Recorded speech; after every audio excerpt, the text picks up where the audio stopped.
युरोपीय व्यापारी पूर्वेकडील देशांकडून मसाल्याचे पदार्थ, उंची कापड, लाकडी वस्तू, हस्तिदंत, अत्तरे इत्यादी वस्तू विकत घेत. त्यांच्या मोबदल्यात स्वतःच्या देशातील फारच थोड्या वस्तू या व्यापाऱ्यांना पूर्वेकडील देशांना विकता येत असत. कारण पूर्वेकडील देशांमध्ये विकता येणाऱ्या फारच थोड्या वस्तूंचं उत्पादन युरोपीय देशांमध्ये होत असे. त्यामुळे युरोपीय व्यापाऱ्यांना सोने, चांदी यासारख्या मौल्यवान वस्तू पूर्वेकडील व्यापाऱ्यांना देऊन माल खरेदी करावा लागत असे. युरोपमधून पूर्वेकडील देशांमध्ये सोन्या चांदीचा ओघ सुरू झाला. हा ओघ रोखण्यासाठी युरोपीय व्यापारी विविध उपाय योजू लागले. पूर्वेकडील बाजारपेठांमधून वस्तू विकत घेऊन त्या अधिक नफ्याने युरोप वगळता अन्य भागात विकण्यास त्यांनी सुरुवात केली. काही वेळा हे व्यापारी एका देशातील माल दुसऱ्या देशात विकून त्या पैशांमधनं आपल्याला लागणारा आवश्यक माल विकत घेत. उदाहरणार्थ, इंग्रज व्यापारी भारतात कापड विकत घेत ते कापड इंडोनेशियामध्ये विकून त्या पैशांमधून मसाल्याचे पदार्थ विकत घेत. हे पदार्थ आपल्या देशामध्ये नेऊन विकत असत.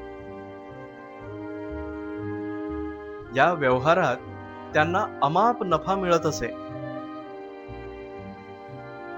आपल्या व्यापाराच्या वाढीसाठी युरोपीय व्यापारी पूर्वेकडील राज्यकर्त्यांना प्रसंगी नजराणे व शस्त्रास्त्र देत असत. त्या मोबदल्यात व्यापारासाठी सवलती मिळवत असत. उदाहरणार्थ, कर व जकातींवर. त्यामुळे त्यांच्या व्यापारातील नफा वाढू लागला. युरोपीय व्यापारी गावोगावी हिंडून स्वस्तात माल खरेदी करत असत. या व्यापारातील नफ्यामुळे युरोपातील देश, विशेषतः इंग्लंड, आर्थिक दृष्ट्या संपन्न होऊ लागला. याच सुमारास आपल्याकडील उत्पादित वस्तूंचा व्यापार करणे किफायतशीर आहे याची जाणीव युरोपीय व्यापाऱ्यांना होऊ लागली. पूर्वेकडील देशांमध्ये वस्तूंना फार मोठ्या प्रमाणात बाजारपेठा उपलब्ध आहेत. त्या काबीज करण्यासाठी मोठ्या प्रमाणावर उत्पादन करणे आवश्यक आहे हे त्यांनी ओळखलं.